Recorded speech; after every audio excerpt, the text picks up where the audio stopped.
भारत माता की, भारत माता की, भारत माता की।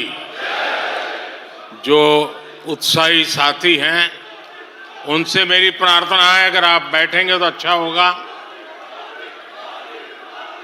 आपका ये उत्साह, आपका प्यार मेरी सर आंखों पर, कृपा करके बैठिए।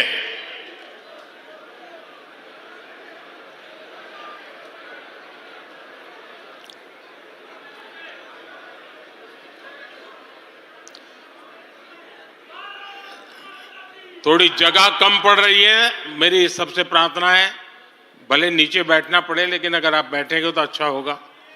इधर से मेरे साथियों से आग्रह है, आप यहां सुनाई देता है मेरी बात? सुनाई देती है?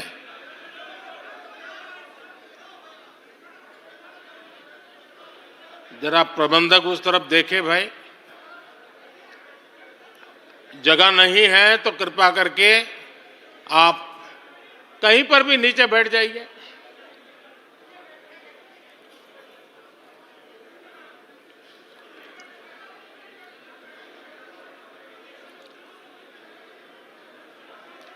भारत माता की, भारत माता की। राष्ट्रीय अधिवेशन में यहां उपस्थित और देश के कोने कोने से जुड़े प्रत्येक भाजपा कार्यकर्ता का मैं अभिनंदन करता हूं।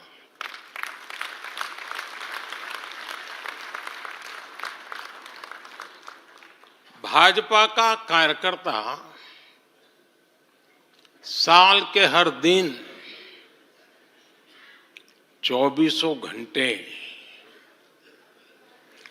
देश की सेवा के लिए कुछ न कुछ करता ही रहता है।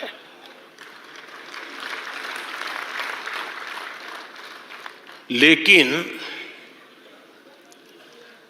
अब अगले 100 दिन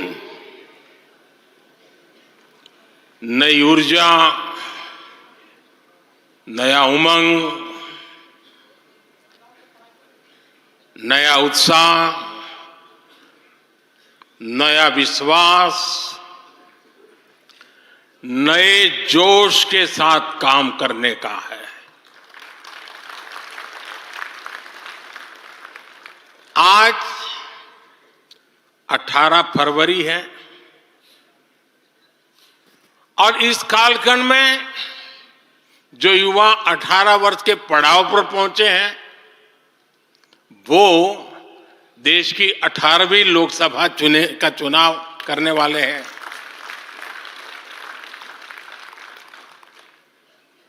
अगले 100 दिन हम सबको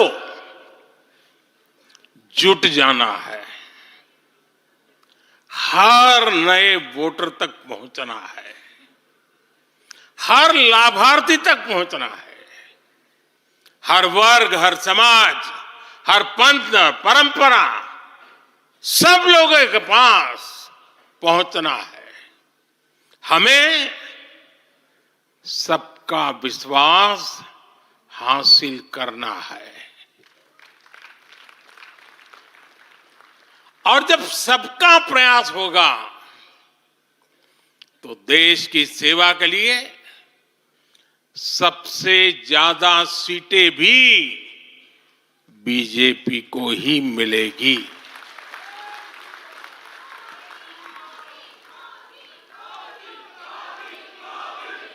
और आज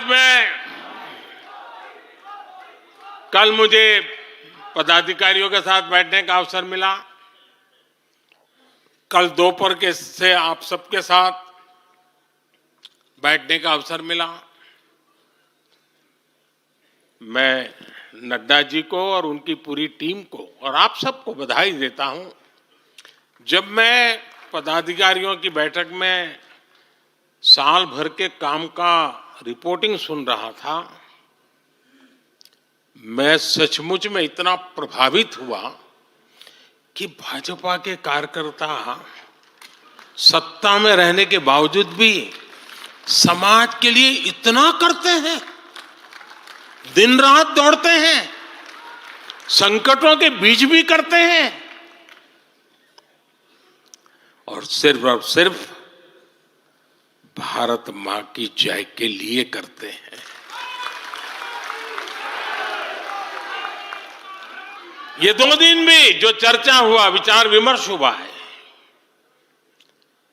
देश के उज्जवल भविष्य के लिए हमारे संकल्प को दृढ़ करने वाली हर बातें हुई है। मैं इस भव्य आयोजन के लिए, प्रेरक विषयों के लिए आप सबको भी, देश भर के कार्यकर्ताओं को भी नड्डा जी के माध्यम से सबका अभिनंदन करता हूं। साथियों, आज मैं समस्त देशवासियों की तरफ से संत शिरोमणि आचार्य श्री 108 पूज्य विद्यासागर जी महाराज को श्रद्धा पूर्वक, आदर पूर्वक नमन करते हुए श्रद्धांजलि देता हूं। उनके संलेखन समाधिस्थ होने की सूचना मिलने के बाद उनके अनुयायी शोक में हैं, हम सभी शोक में हैं, और मेरे लिए तो यह एक व्यक्तिगत क्षति जैसा है। वर्षों तक मुझे व्यक्तिगत रूप से अनेक बार उनसे मिलने का, उनके दर्शन करने का, उनके मार्गदर्शन प्राप्त करने का अवसर मिला है। कुछ ही महीने पहले ऐसा ही मन कर गया था, मेरे प्रवास कार्यक्रम को बदल करके बहुत सुबह सुबह मैं उनके पास पहुंच गया था। तब पता नहीं था कि मैं दोबारा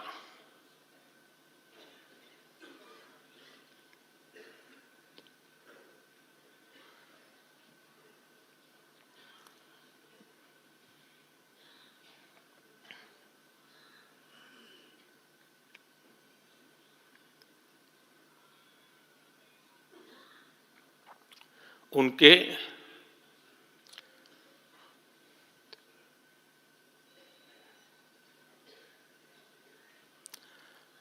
दर्शन नहीं कर पाऊंगा।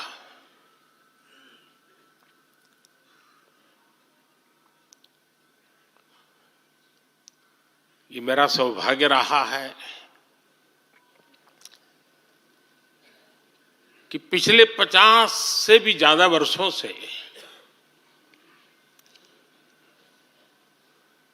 मुझे देश के गणमान्य आध्यात्मिक मूर्तियों के निकट रहने का, उनके आशीर्वाद पाने का अवसर रहा है, और इसलिए मैं उस आध्यात्मिक जगत की उस शक्ति को भलीभांति जानता हूं, समझता हूं, अनुभव करता हूं। आपको सुनकर के आश्चर्य होगा कि वे तो दिगंबर परंपरा से थे। उनका जीवन कैसा होता है हम जानते हैं, लेकिन शायद ही कोई ऐसी महत्वपूर्ण घटना ऐसी नहीं होगी या मेरी तरफ से कुछ महत्वपूर्ण किसी काम में मेरा संबंध आया हो, 24 घंटे के भीतर भीतर उसका एनालिसिस करके मुझे उनका संदेश आता था। यानी कितने जागरूक थे।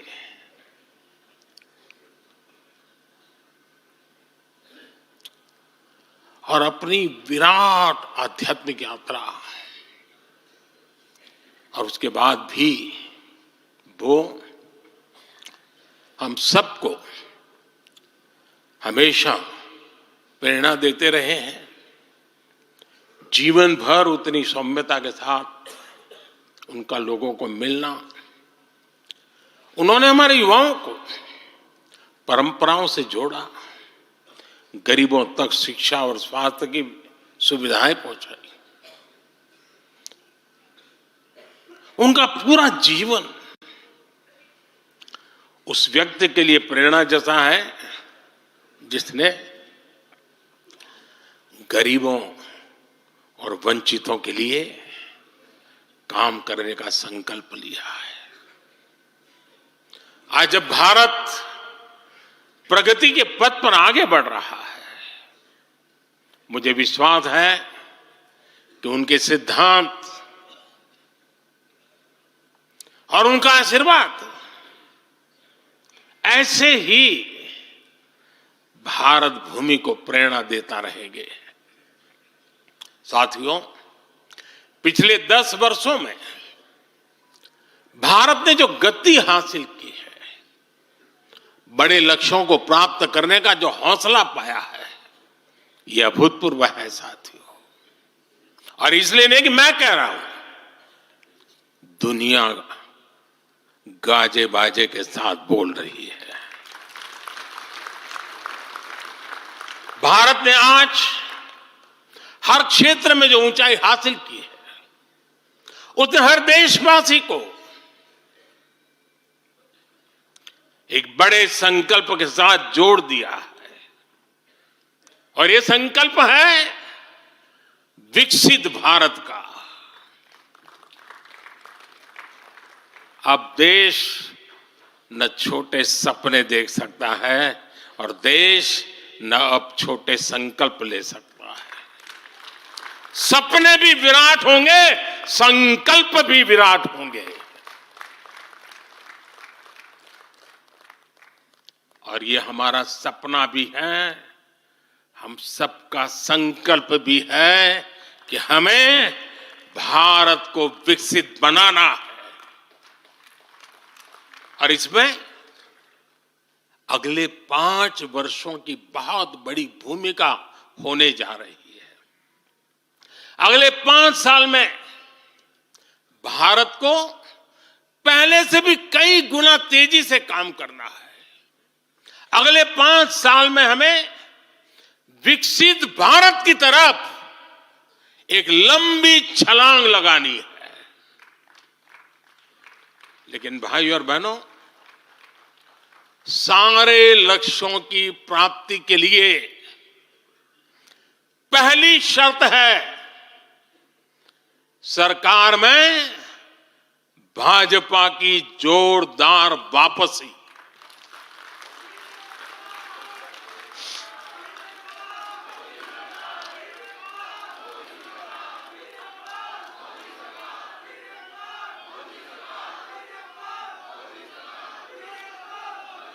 आज विपक्ष के नेता भी एनडीए सरकार 400 पार के नारे लगा रहे हैं।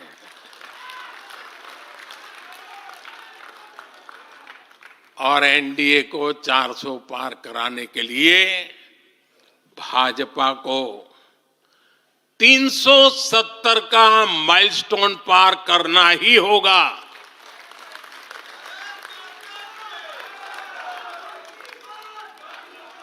साथियों, कई बार लोग मुझसे कहते हैं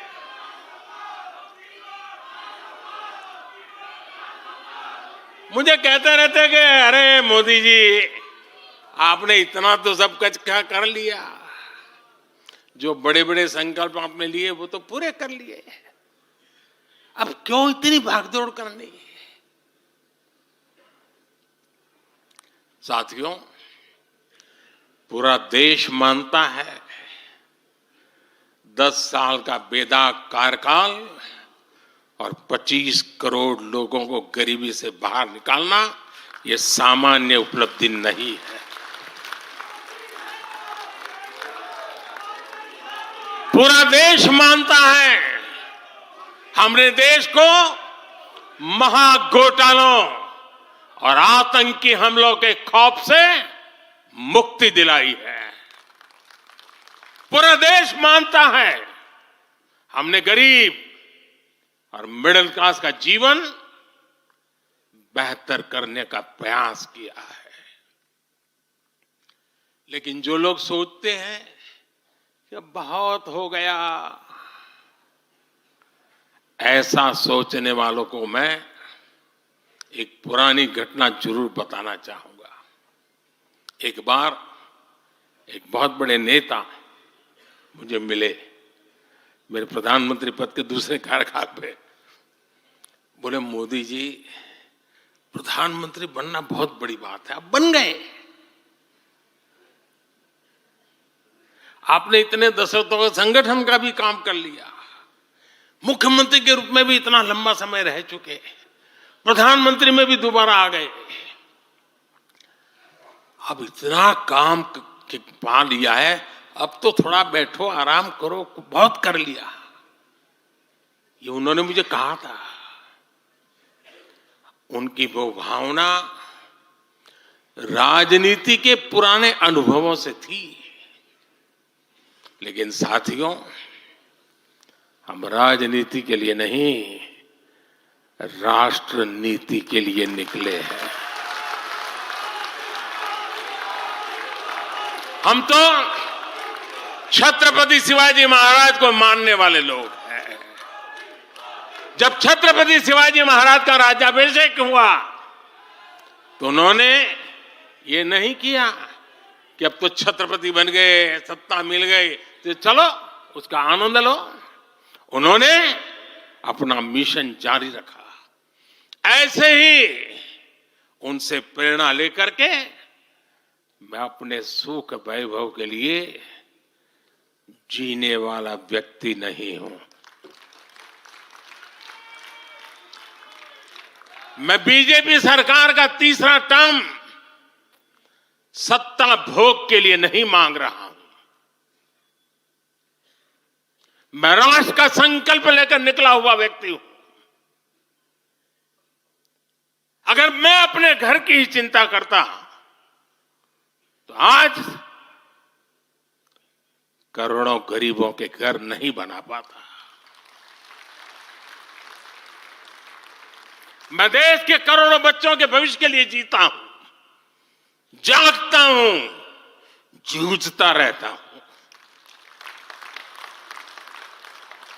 देश के करोड़ों युवाओं, करोड़ों बहनों बेटियों, करोड़ों गरीबों का सपना ही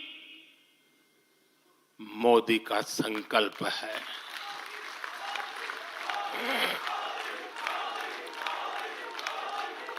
और इस संकल्प की पूर्ति के लिए ही हम सब सेवा भाव से दिन रात एक कर रहे हैं।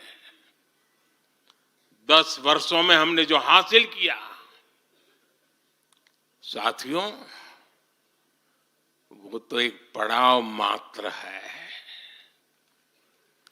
मंजिल तक पहुंचने का एक नया विश्वास है। अभी हमें देश के लिए, कोटि कोटि भारतीयों के लिए, हर भारतीय का जीवन को बदलने के लिए बहुत कुछ हासिल करने का सपने हैं, संकल्प है, और उसके लिए बहुत से निर्णय भी बाकी है। साथियों, आज भाजपा युवा शक्ति, नारी शक्ति, गरीब और किसान की शक्ति को विकसित भारत के निर्माण की शक्ति बना रहा है। पहले लोगों को लगता था कि सरकारें बदलती हैं, व्यवस्था नहीं बदलती। हमने सच्चे अर्थ में सामाजिक न्याय की भावना से हर व्यवस्था को पुरानी सोच, पुरानी अप्रोच से बाहर निकाला। जिनको किसी ने नहीं पूछा, हमने उन्हें पूछा है। इतना ही नहीं, हमने उसको पूजा है। आदिवासियों में भी, सबसे पिछड़ी जनजातियों को पहले किसी ने नहीं पूछा। हमने उनके लिए पीएम जनमन योजना बनाई। लाखों विश्वकर्मा परिवारों को किसी ने नहीं पूछा, हमने उनके लिए पीएम विश्वकर्मा योजना बनाई। रेहड़ी ठेले फुटपाथ पर काम करने वाले लाखों साथियों के बारे में किसी ने नहीं सोचा, हमने उनके लिए पीएम स्वनिधि योजना बनाई। साथियों, पहले की सरकारों ने महिलाओं के हितों की, उनके जीवन में आ रही परेशानियों की भी कभी चिंता नहीं की। हमारे यहां बेटियों को गर्भ में ही मार डालने की कितनी विराट समस्या थी। हमने इसके लिए सामाजिक चेतना, साथ साथ कड़े कानून दोनों का सहारा लिया। पहली बार देश में बेटी बचाओ बेटी पढ़ाओ जैसा एक जन आंदोलन चला, जिसका एक बहुत ही सार्थक प्रभाव हुआ। हमने बालिकाओं के, महिलाओं के पोषण पर विशेष बल दिया। हमने पोषण अभियान चलाया ताकि गर्भवती महिलाओं को उचित मदद मिल सके। स्वस्थ महिला ही स्वस्थ संतान को जन्म दे सकती है। गर्भ के समय महिलाओं को उचित पोषण मिले, इसके लिए मातृ वंदना योजना के तहत 3.25 करोड़ से अधिक बहनों को सीधी मदद दी। हमने सुरक्षित मातृत्व अभियान के तहत लगभग 5 करोड़ गर्भवती महिलाओं को हेल्थ चेकअप किया। प्रयास यही था कि माता और शिशु दोनों के जीवन पर पहले जो खतरे रहते थे उन्हें कम किया जा सके। 2014 से पहले महिला सुरक्षा को लेकर कितनी चिंताएं होती थी। हर कोई चिंतित रहता था। हमने रेप, बलात्कार ऐसे अपराधों को, संगीन अपराधों में फांसी की सजा सुनिश्चित की। ऐसे मामलों का तेजी से निपटारा हो, इसके लिए भी विशेष व्यवस्थाएं बनाई। साथियों, मैं देश का पहला प्रधानमंत्री हूं जिसने शौचालय जैसे विषय को लाल किले से उठाया। मैं देश का पहला प्रधानमंत्री हूं जिसने महिलाओं के खिलाफ अपशब्दों पर लाल किले से नाराजगी व्यक्त की थी। नारी गरिमा, नारी सम्मान हमारे लिए सर्वोपरि है। मुझे गर्व है कि पिछले 10 वर्षों में भाजपा सरकार ने महिलाओं का जीवन आसान बनाने के लिए अनेक कदम उठाए हैं। हमने 10 करोड़ उज्ज्वला गैस कनेक्शन दिया। हमने 4 करोड़ घर बनवाए, जिनमें 3 करोड़ से ज्यादा घर महिलाओं के नाम रजिस्टर हुए। हमने महिलाओं के नाम 3 करोड़ से ज्यादा घर रजिस्टर करवाकर उनको घर की मालकिन बनाया। हमने 10 करोड़ परिवारों की बहनों को पहली बार नल से जल दिया। हमने 12 करोड़ परिवारों की बहनों को टॉयलेट दिया। और टॉयलेट वो 4 दीवारी नहीं है, इज्जत घर है। हमने 1 रुपये में सुविधा सैनिटरी पैड्स की योजना शुरू की। हमने 25 करोड़ से ज्यादा महिलाओं के बैंक अकाउंट खोले। हमने 30 करोड़ से अधिक मुद्रा लोन महिला लाभार्थियों को दिए। साथियों, बहनों को आर्थिक रूप से सशक्त करने के लिए, बेटियों को नौकरी करने में आसानी हो, इसके लिए हमने अनेक कदम उठाए।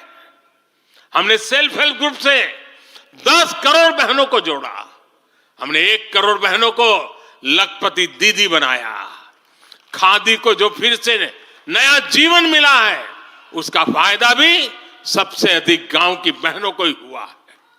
हमने प्रेगनेंसी लीव को बढ़ाकर 26 हफ्ते किया।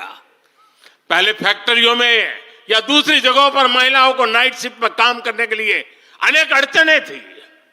हमने श्रम कानूनों में सुधार करके उनको भी दूर किया। हमने पैरामिलिट्री फोर्सेस में महिलाओं की भर्ती 2 गुने से अधिक की। हमने सेनाओं के अग्रणी मोर्चों में महिलाओं की तैनाती को सुनिश्चित किया। हमने सैनिक स्कूलों और मिलिट्री एकेडमी के दरवाजे बेटियों के लिए खोल दिए। साथियों, इस बार 26 जनवरी को कर्तव्य पथ भारत की नारी शक्ति से पूरे देश को प्रेरणा दे रहा था।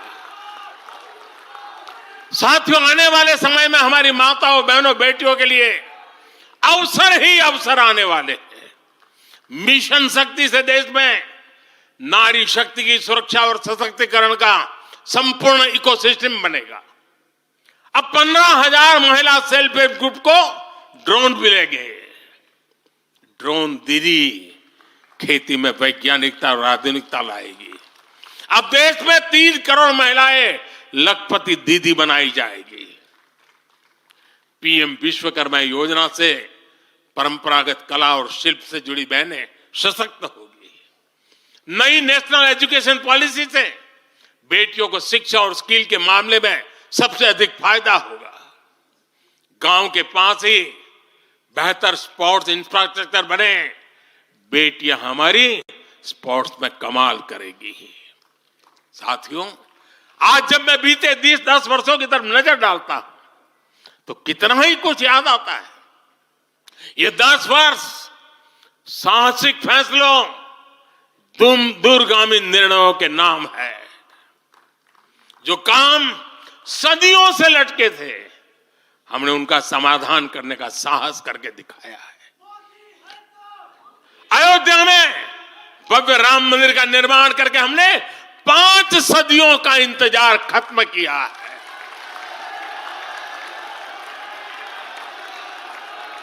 गुजरात के पावागढ़ में 500 साल बाद धर्म ध्वजा फहराई गई है। 7 दशक बाद हमने करतारपुर साहिब राहदारी खोली है। 7 दशक के इंतजार बाद देश को आर्टिकल 370 से मुक्ति मिली है। लगभग 6 दशक बाद राजपथ कर्तव्य पथ के नए स्वरूप में सामने आया है। 4 दशक बाद आखिरकार 1 रैंक 1 पेंशन की मांग पूरी हुई है। 3 दशक बाद आखिरकार देश को नई राष्ट्रीय शिक्षा नीति मिली है। 3 दशक बाद आखिरकार लोकसभा और विधानसभा में महिलाओं को आरक्षण मिला है। 3 तलाक की बुराई के लिए विरुद्ध कड़ा कानून बनाने का साहस भी हमने दिखाया है। दशकों से नए संसद भवन की जरूरत महसूस हो रही थी, उसे हमने ही पूरा किया। यह प्रत्येक भाजपा कार्यकर्ता का सौभाग्य है कि वैसी अनेक सिद्धियों का निमित्त बन सके। साथियों, कोई भी देश हो, वो अपना भविष्य तभी संवार सकता है जब वह अपने इतिहास को सहज कर रखता है। बीते वर्षों में भारत ने अपने इतिहास को सहेजा भी है, संवारा भी है। हमने नेशनल वॉर मेमोरियल का निर्माण किया। हमने राष्ट्रीय पुलिस स्मारक बनाई। हमने अंडमान में नेताजी सुभाष और परमवीर चक्र विजेताओं के नाम पर द्वीपों का नामकरण किया। हमने दांडी में नमक सत्याग्रह का आधुनिक स्मारक का निर्माण किया। हमने बाबा साहब आंबेडकर से जुड़े पंच तीर्थ को विकसित किया। हमने रांची में भगवान बिरसा मुंडा की स्मृति में म्यूजियम बनाया। सरदार पटेल को समर्पित स्टैच्यू ऑफ यूनिटी हमारे कार्यकाल में बनी। 31 अक्टूबर को राष्ट्रीय एकता दिवस हमारी सरकार ने घोषित किया। 15 नवंबर को जनजातीय गौरव दिवस के रूप में घोषित करने का अवसर हमें मिला। 14 अगस्त को विभाजन विभीषिका दिवस के रूप में याद करने का निर्णय हमारी सरकार ने लिया। 26 दिसंबर को हमने साहिबजादों की स्मृति में वीर बाल दिवस घोषित किया।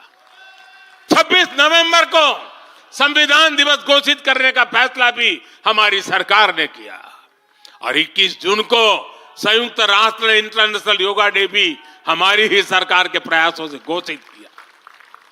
साथियों, विपक्ष के हमारे दल भले ही योजनाओं को पूरा करना न जानते हो, लेकिन झूठे वादे करने में इनका कोई जवाब नहीं रहा है। बावजूद इसके आज एक वायदा करने से ये सारे राजनीतिक दल घबराते हैं।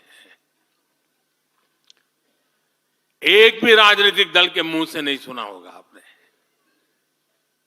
जो वायदा हम कर रहे हैं ना, इसका जिक्र तक करने का उनमें सामर्थ्य नहीं है।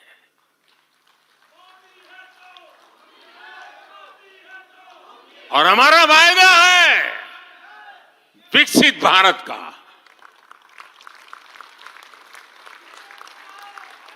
इन लोगों ने स्वीकार कर लिया है, ये लोग भारत को विकसित नहीं बना सकते। सिर्फ और सिर्फ बीजेपी ही ऐसी पार्टी है, एनडीए ही ऐसा एक गठ है जिसने इसका सपना देखा है। हम मिशन मोड पर भारत को 2047 तक देश जब आजादी के 100 साल मनाएगा, हम भारत को विकसित देश बनाने के लिए काम कर रहे हैं। हमने तीसरे टर्म में भारत को दुनिया की तीसरी बड़ी आर्थिक ताकत बनाने का संकल्प लिया है, और ये मोदी की गारंटी है।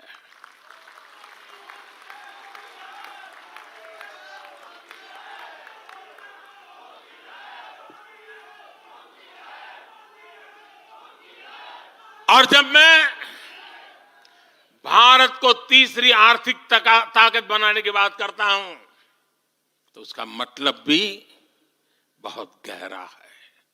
इसका मतलब है भारत के आर्थिक, सामरिक और सांस्कृतिक सामर्थ्य का कई गुना विस्तार, चहुं दिशा में विस्तार। साथियों, हम इसके लिए कितनी तेजी से काम कर रहे हैं, इसका हिसाब लगाना भी जरूरी है। भारत को, यह आंकड़ा याद रखिए, भारत को $1 ट्रिलियन की अर्थव्यवस्था बनने में लगभग 60 साल लगे थे। 60 साल। 2014 में जब देश ने हमें अवसर दिया तो 2 ट्रिलियन मार्क भी बहुत बड़ा लग रहा था, लेकिन 10 वर्षों में हमने अपनी अर्थव्यवस्था में $2 ट्रिलियन और जोड़ दिया। एक के लिए 60 साल, 10 साल में 2 और जोड़ दिया। जब भारत दुनिया की 11वें नंबर की अर्थव्यवस्था था और 11 से 10 पर आने में दम उखड़ गया उनका, हम 11 से 5 पर ले आए। अर्थव्यवस्था जब 11 नंबर पर थी, तब इंफ्रास्ट्रक्चर का बजट सिर्फ 2 लाख करोड़ रुपए भी नहीं बन पाता था। आज भारत 5वें नंबर की अर्थव्यवस्था है, तो भारत का इंफ्रा बजट 11 लाख करोड़ को पार कर चुका है। इसी वजह से आज गरीबों को 1 करोड़ों घर बन रहे हैं। आज गरीबों के घर तक पानी पहुंच रहा है। आज देश में रिकॉर्ड मेडिकल कॉलेज, अस्पताल, यूनिवर्सिटीज बन रहे हैं। गांव तक की सड़कें बन रही हैं। जब भारत दुनिया की टॉप 3 अर्थव्यवस्थाओं में आएगा, तो आप कल्पना कर सकते हैं कि विकास कार्यों के लिए हमारे पास कितनी ज्यादा पूंजी होगी। इसलिए भारत के टॉप 3 इकोनॉमी में आने का मतलब है भारत के हर परिवार का जीवन स्तर सुधरेगा। भारत के हर परिवार की आय बहुत अधिक बढ़ जाएगी। भारत का पब्लिक ट्रांसपोर्ट और आधुनिक बनेगा। भारत में रोजगार के लिए नए सेक्टर खुलेंगे, रोजगार के और ज्यादा मौके मिलेंगे। भारत के युवाओं को भारत में ही फंडिंग के ज्यादा से ज्यादा अवसर आएंगे। भारत की महिलाओं को हर मोर्चे पर आगे बढ़कर नेतृत्व करने का मौका मिलेगा। हमारे किसान लेटेस्ट टेक्नोलॉजी से जुड़कर काम करेंगे, कृषि उत्पाद में वैल्यू एडिशन करेंगे, लोगों की जीवन बेहतर बनाने के लिए देश में पर्याप्त संसाधन और आवश्यक व्यवस्थाएं मौजूद होगी। साथियों, मुझे खुशी है कि आज विकसित भारत अभियान की बागडोर भी भारत के युवाओं ने संभाली है। पिछले 1.5 साल में विकसित भारत के संकल्प से जुड़े सुझावों के लिए, और लोगों को ऐसा लगता होगा कि हम बात पता, ऐसा नहीं है, इस पर हम 1.5 साल से चुपचाप काम कर रहे हैं। सरकार की मशीनरी को लगाया है और आपको जानकर के खुशी होगी, अब तक 15 लाख लोगों से ज्यादा लोगों ने विकसित भारत कैसा हो, रोडमैप कैसा हो, इनिशिएटिव कैसे हो, नीतियां कैसी हो, इसमें विचार विमर्श हुआ है। लोगों ने अपने आइडियाज दिए हैं और आपको जानकर के और खुशी होगी, इन 15 लाख में से आधे से ज्यादा वो लोग हैं जिनकी उम्र 35 से कम है। पूरी युवा सोच के साथ हम आगे बढ़ रहे हैं। इन लाखों युवाओं ने विकसित भारत का रोड मैप सुझाया है। साथियों, युवा ऊर्जा से भरा हुआ भारत आज अपने लिए बड़े लक्ष्य तय कर रहा है, और जो लक्ष्य तय करता है अपनी आंखों के सामने उसे प्राप्त भी करता है। हम 2029 में 2029 में भारत में यूथ ओलंपिक के लिए तैयारी कर रहे हैं।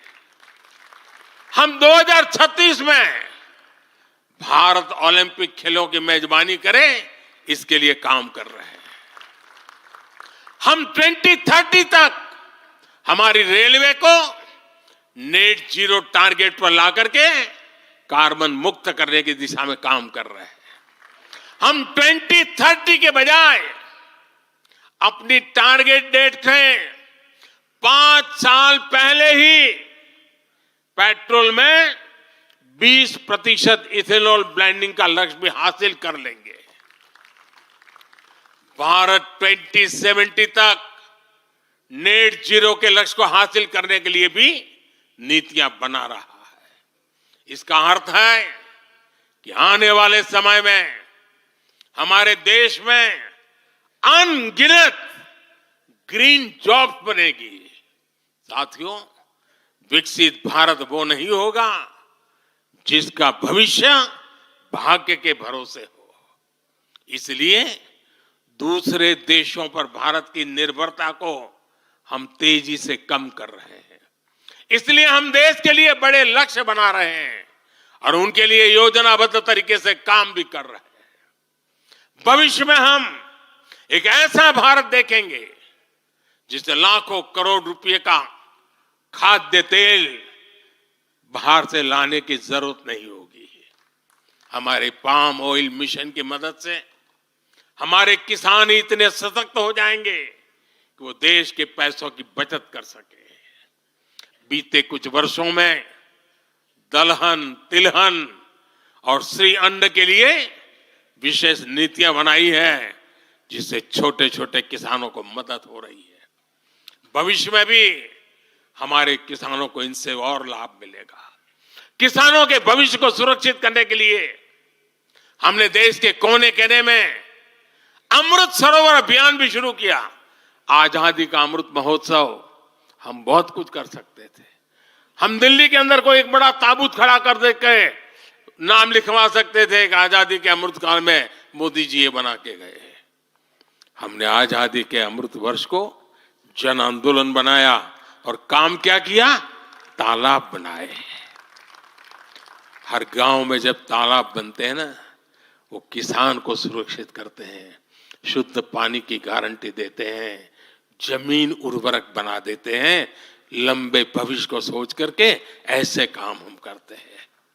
और इस अभियान के तहत देश में अब तक 60,000 से ज्यादा नए सरोवर बनाए जा चुके हैं। 60,000 तालाब, शायद ही किसी सरकार के नसीब में इतना बड़ा काम करने का सौभाग्य आया होगा। ये सरोवर जल सुरक्षा सुनिश्चित करने में किसानों की मदद करेंगे। आज ग्रीन हाइड्रोजन से जुड़े अभियान और सोलर रूफटॉप मिशन के कारण देश रिन्यूएबल एनर्जी के क्षेत्र में भी तेजी से आगे बढ़ रहा है। बहुत जल्द भारत दुनिया का सेमीकंडक्टर हब बनेगा और इससे पूरी दुनिया में नई कंप्यूटिंग रिवॉल्यूशन को भी भारत गति देने का निमित्त बनने वाला है। पोर्ट लेड ग्रोथ से पब्लिक ट्रांसपोर्ट तक आने वाले समय में हर क्षेत्र को नई ऊंचाई मिल सकेगी। साथियों, भाजपा आज देश का एकमात्र दल है जो एक भारत श्रेष्ठ भारत की भावना के प्रति इतना आग्रही भी है और इतना समर्पित भी है।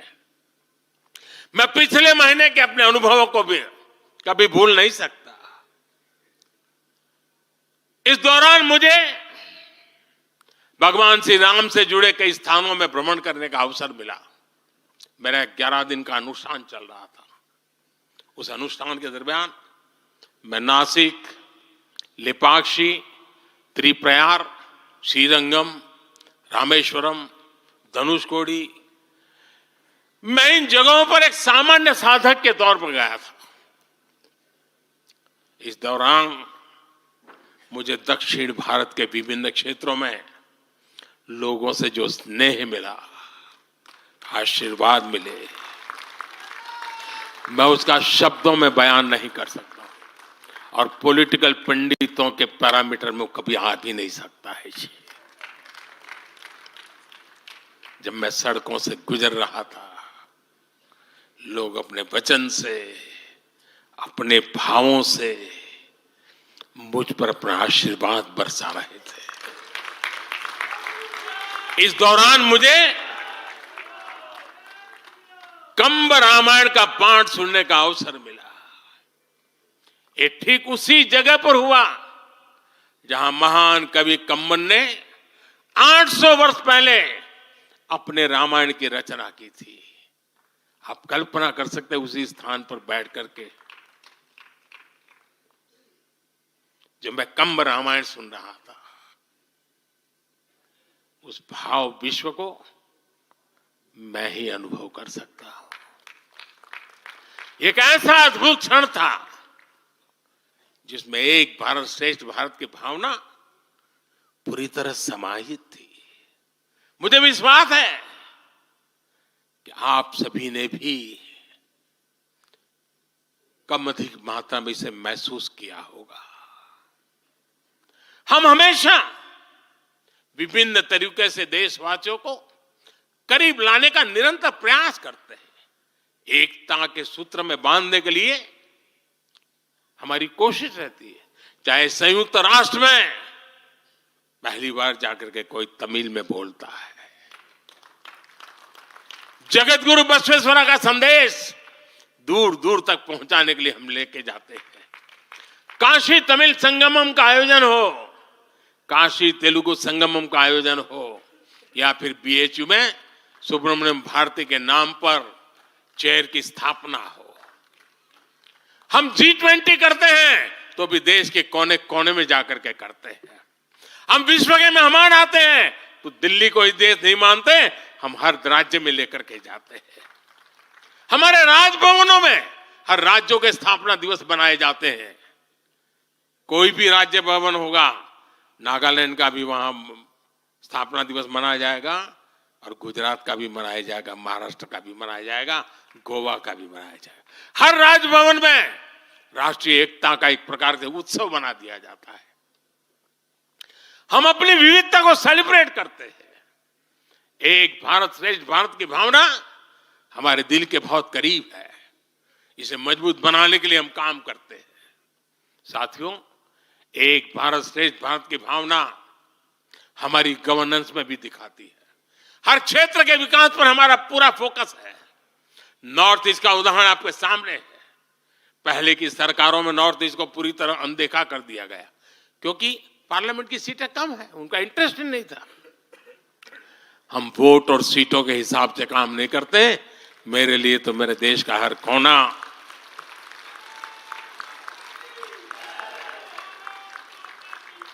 समृद्ध हो, विकसित हो, ये हमारा भाव है। आज चाहे सियाचिन हो या फिर देश के आकांक्षी जिले हो, कोई हमसे दूर नहीं है। वो गांव जिन्हें पहले आखिरी गांव कहा जाता था, हमारे लिए देश के वो पहले गांव बन गए। और मेरे सारे कैबिनेट के मंत्री उन गांवों में रात बिता कर आए। कुछ मंत्रियों को तो -15 डिग्री में रात को रुकना पड़ा वहां, क्योंकि हम आत्मसात करना चाहते हैं। हमारे लिए देश का हर हिस्सा महत्वपूर्ण है, हर हिस्से पर हमारा फोकस है। साथियों, जो भी राजनीति में दिलचस्पी रखता है और जिसके लिए लोकतांत्रिक मूल्य प्रमुख रहते हैं, वो भी अगर न्यूट्रल है तो पब्लिकली हमारी प्रशंसा करते हैं, न्यूट्रल नहीं है तो खानगी में तो कर ही देते हैं। इसकी एक बड़ी वजह है, हमने समय के साथ खुद को सकारात्मकता के साथ बदलने का प्रयास किया है। हमने अपनी राजनीतिक व्यवस्था को नए और आधुनिक विचारों के लिए खुला रखा है। आजादी के बाद वर्षों तक जिन्होंने हमारे देश पर शासन किया, उन्होंने एक व्यवस्था बना दी थी। उस व्यवस्था में कुछ बड़े परिवारों के लोगों को ही सत्ता के केंद्र में रहे, उनके आसपास रहने वाले लोगों को ही राजनीतिक ताकत मिलती रही। अहम पदों पर परिवार के करीबियों को ही आगे बढ़ाया गया। हमने इस व्यवस्था को भी बदल दिया। हमने नए लोगों को मौका दिया कि वो हमारी व्यवस्था का हिस्सा बने और परिणाम ला करके दिखाएं। इससे व्यवस्था में नयापन आया और इसका लोकतांत्रिक स्वरूप कायम रहा। हमारी कैबिनेट में रिकॉर्ड संख्या में नॉर्थ ईस्ट के मंत्री हैं। नागालैंड से पहली बार एक महिला राज्यसभा में सांसद बन गई है। हमें गर्व है कि हमने पहली बार त्रिपुरा के व्यक्ति को काउंसिल ऑफ मिनिस्टर्स के अंदर स्थान दिया है। पहली बार हमारी सरकार में अरुणाचल प्रदेश को कैबिनेट मिनिस्टर मिला है। पहली बार गुर्जर मुस्लिम को राज्यसभा के लिए नॉमिनेट किया गया है। हमारी सरकार में ही गोवा से कैबिनेट मंत्री बनाया गया। हमें गर्व है कि हम बीजेपी के एक ऐसी संस्कृति का हिस्सा है जो मंत्रालय में रिकॉर्ड ओबीसी प्रतिनिधित्व सुनिश्चित किया जाता है। अमित भाई ने इसका विस्तार से वर्णन किया, इसलिए मैं ज्यादा उसके ऊपर नहीं कहना चाहता हूं। साथियों, हमारी सरकार सबके लिए है। सबका साथ, सबका विकास हमारे काम से ही झलकता है। हमें गर्व होता है जब करतारपुर साहिब कॉरिडोर के द्वारा लाखों सिख श्रद्धालुओं की आध्यात्मिक इच्छाएं पूरी होती है।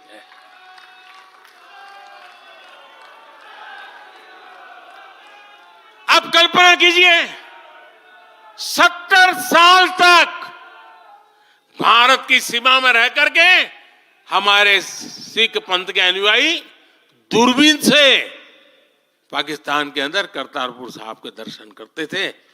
हमने रास्ते खोल दिए दोस्तों। अब वो स्थिति बदल गई है। हमने लंगर की वस्तुओं से जीएसटी भी हटा दिया।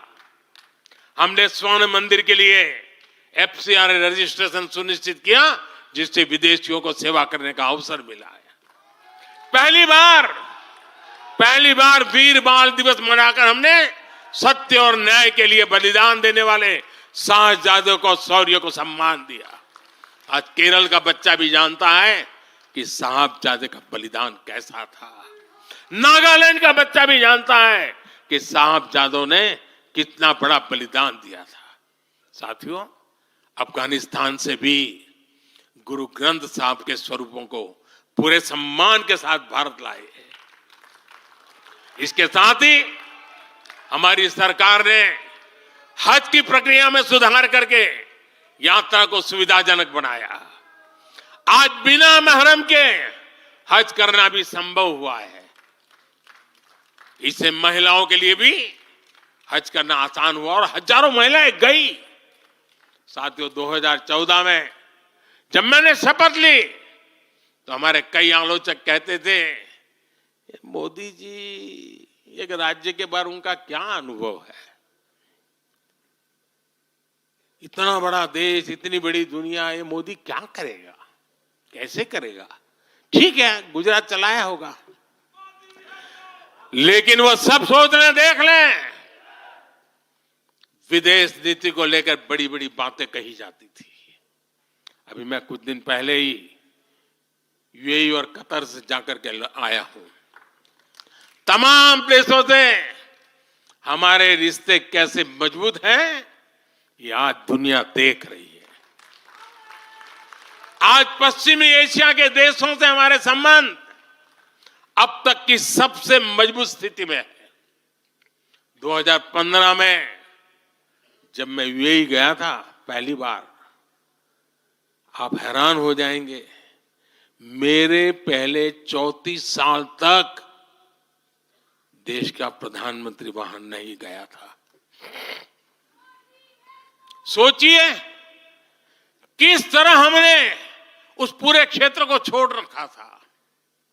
कांग्रेस की सरकारें पूरे वेस्ट एशिया को सिर्फ पाकिस्तान के संदर्भ में देखा करती थी।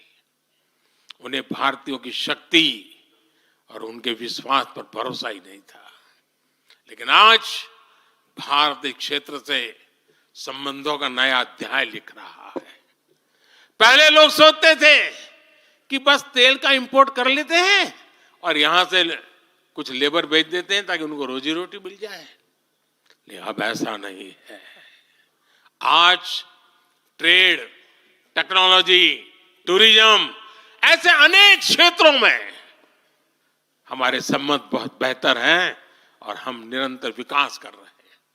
यहां तक कि अरब के 5 देशों ने मुझे अपना सर्वोच्च सम्मान तक दिया है। यह सम्मान मोदी का नहीं है, 140 करोड़ भारतीयों के सामर्थ्य का सम्मान है। और भाइयों बहनों, विदेश नीति के जो भी जानकार हैं, वो विदेश से मिले हर संकेत भी पकड़ ले रहे होंगे।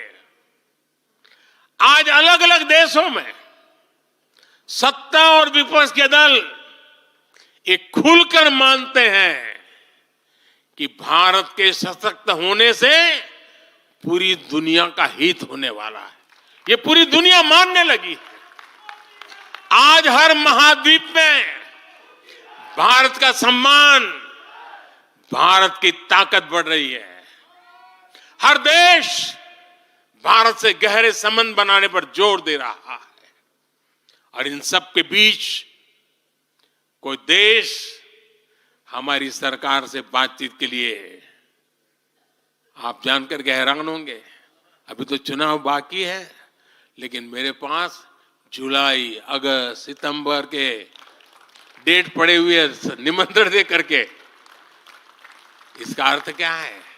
इसका अर्थ है कि दुनिया के विभिन्न देश भी बीजेपी की सरकार की वापसी को लेकर पूरी तरह आश्वस्त है। वो भी जानते हैं, दुनिया का हर देश जानता है, दुनिया की हर शक्ति जानती है, आएगा तो साथियों, कांग्रेस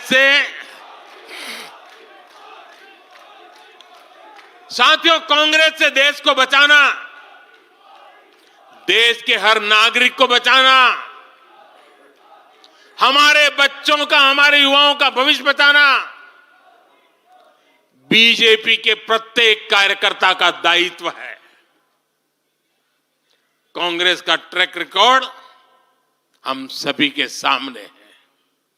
कांग्रेस अस्थिरता की जननी है। कांग्रेस परिवारवाद की जननी है। कांग्रेस भ्रष्टाचार की जननी है। और कांग्रेस तुष्टीकरण की भी जननी है।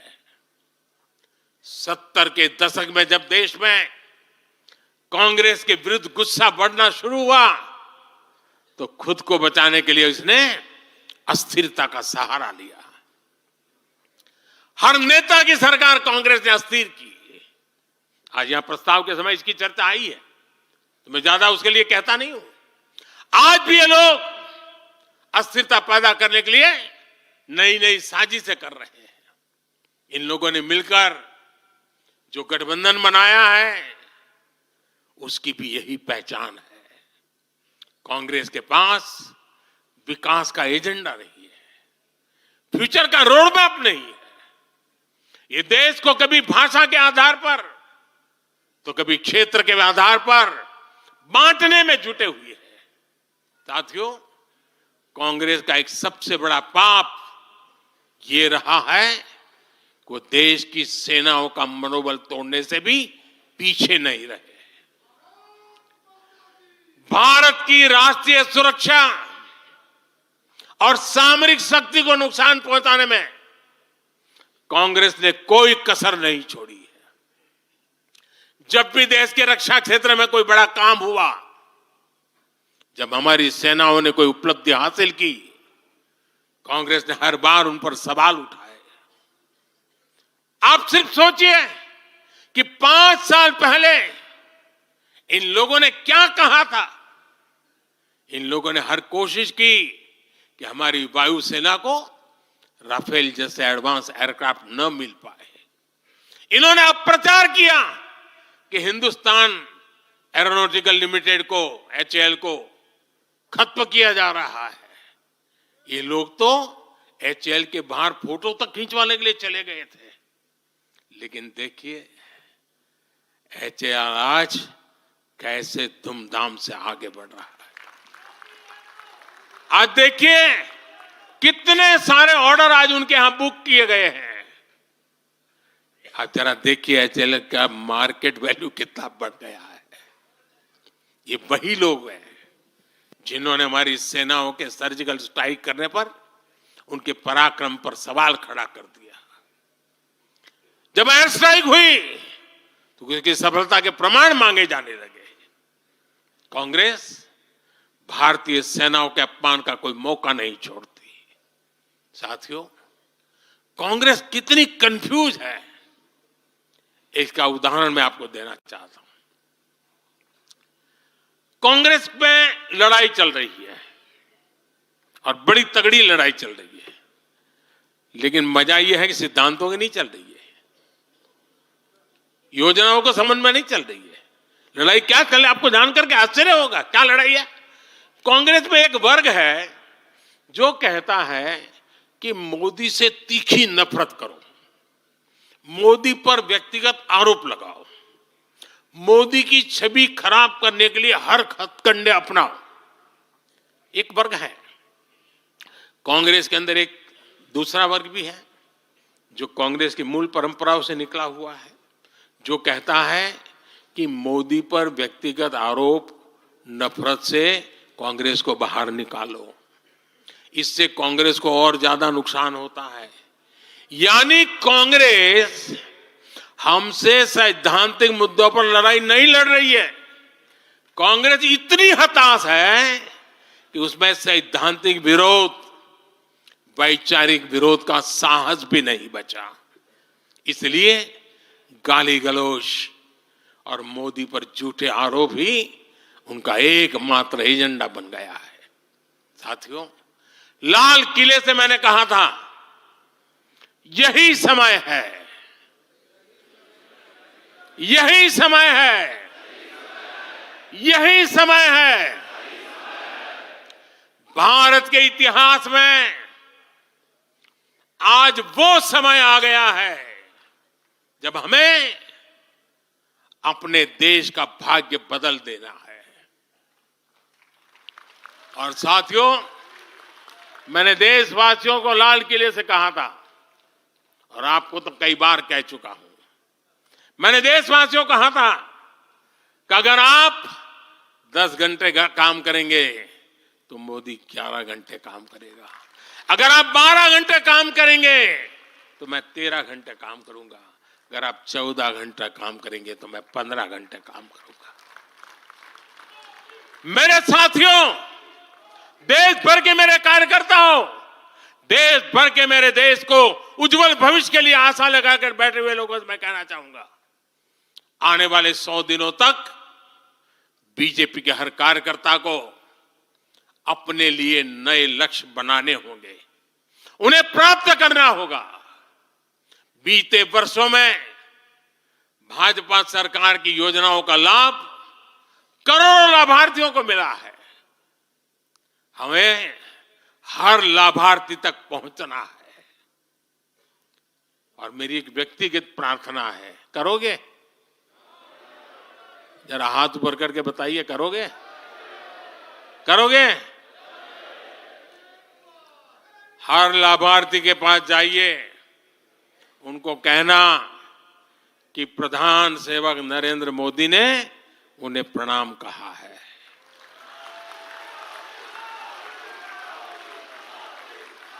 और इसमें आपको नमो ऐप से भी बहुत मदद मिलेगी। आप नमो ऐप के जरिए मेरा प्रणाम और मेरी चिट्ठी उन लाभार्थियों तक जरूर पहुंचाएंगे। किसी भी बूथ में एक भी फर्स्ट टाइम वोटर ऐसा ना हो जिस तक बीजेपी का कार्यकर्ता पहुंचा ना हो। आपको उन्हें पिछले 10 वर्षों के काम और आने वाले 5 वर्षों के प्लान, इसके विषय में जरूर बताना है। मैं आपको उन्हें नमो ऐप पर विकसित भारत का ब्रांड एम्बेसडर बनाने के लिए हमें उसको जोड़ना है। वो हमारा एम्बेसडर है।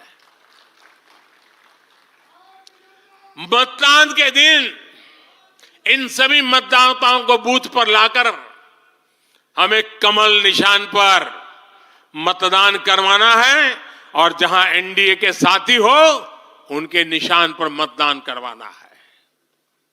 साथियों, हमें याद रखना है, हमें सिर्फ सरकार बनाने के लिए लोगों को नहीं जोड़ना, बल्कि देश बनाने के लिए भी तो लोगों को जोड़ना है। जो किसी भी कारण से अभी भी भाजपा से दूर है, उन तक हमें पहुंचना है। सबका साथ, सबका विकास ही हमारा मंत्र है।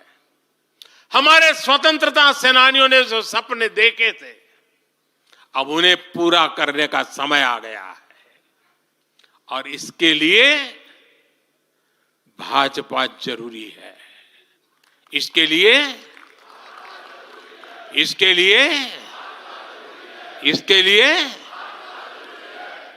लिए भाजपा सरकार जरूरी है। आज देश की जनता कह रही है, भ्रष्टाचार पर सख्त कार्रवाई होती रहे, इसलिए महंगाई पर लगाम लगी रहे, इसलिए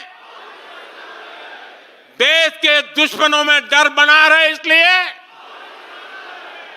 निवेश और नौकरी के अवसर बढ़ते रहे, इसलिए भारत तीसरी बड़ी सबसे आर्थिक ताकत बने, इसके लिए भारत में तेजी से इंफ्रास्ट्रक्चर का निर्माण हो, इसलिए आत्मनिर्भर भारत अभियान सफल हो, इसलिए करोड़ों भारतीयों को मुफ्त राशन मिलता रहे, इसलिए किसानों को सम्मान निधि मिलती रहे, 100% लाभार्थी तक तेजी से लाभ पहुंचे, इसलिए साथियों, आप यहां से एक नए संकल्प के साथ अपने क्षेत्र में जाएं।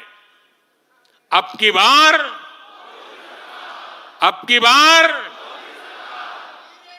400 पार, अब की बार इस मिशन पर हमें जुट जाना है।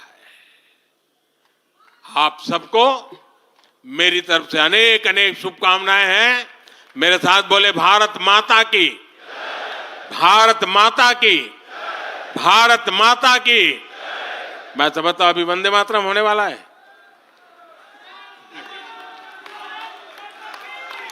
माननीय प्रधानमंत्री जी के संबोधन के बाद अभी राष्ट्रगान होगा। हम सभी अपने स्थान पर खड़े हो जाएं। राष्ट्रगान।